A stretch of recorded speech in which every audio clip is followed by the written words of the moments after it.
Hello friends, అందరూ బాగుండాలి, అందులో నేను ఉండాలి. ఈరోజు వైశాఖ పౌర్ణమి.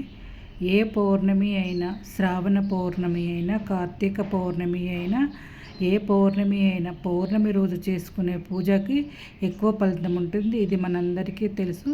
ఈరోజు పౌర్ణమి కాబట్టి నేను అయితే శివునికి ఇలా పాలతో అభిషేకం అయితే చేస్తున్నాను.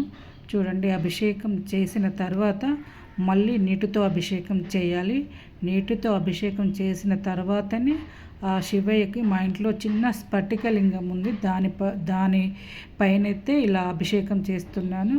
తర్వాత అయితే గంధం బొట్టు పెడుతున్నాను. చూడండి, గంధం బొట్టు పెట్టిన తర్వాత దానిపైన కుంకుమ బొట్టు పెట్టాలి.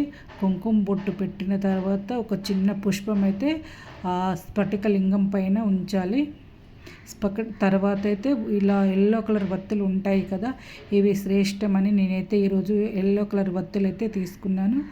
వత్తులు 3 రకాలు ఉంటాయి. ఎరుపు వత్తులు, తెలుపు అయితే అందరికీ తెలుసు. ఇలా పసుపు కలర్ వత్తులు కూడా దొరుకుతాయి. పూజా స్టోర్లో అయితే నేను తీసుకొచ్చుకున్నాను. ఇప్పుడు ప్రతి పూజా స్టోర్లో ఈ వత్తులు అయితే మనకు అందుబాటులో ఉన్నాయి. నువ్వుల నూనె దీపాలలో పోసుకొని అగరబత్తి ఉంటుంది కదా, అగరబత్తితో అయితే వెలిగించాను. మీరు అగరబత్తితో కానీ ఏకహారతితో కానీ వెలిగించుకోండి. నేనైతే అగరబత్తితో అయితే వెలిగిస్తున్నాను.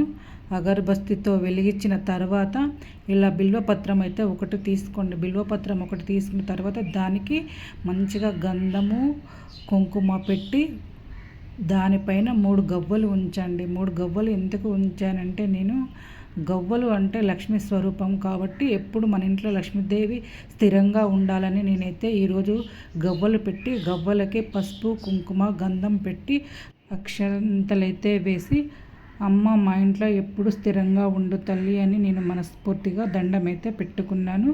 తర్వాత అయితే ఒక మామిడి పండు నైవేద్యంగా శివునికి సమర్పించాను. తర్వాత అగరబత్తితో ఇలా ధూపం అయితే చూపించాను. ఈరోజు సింపుల్గా మనస్ఫూర్తిగా అయితే శివయ్యకైతే పూజ చేసుకున్నాను. నా పూజ ఎలా ఉందో ఖచ్చితంగా కామెంట్ చేయండి.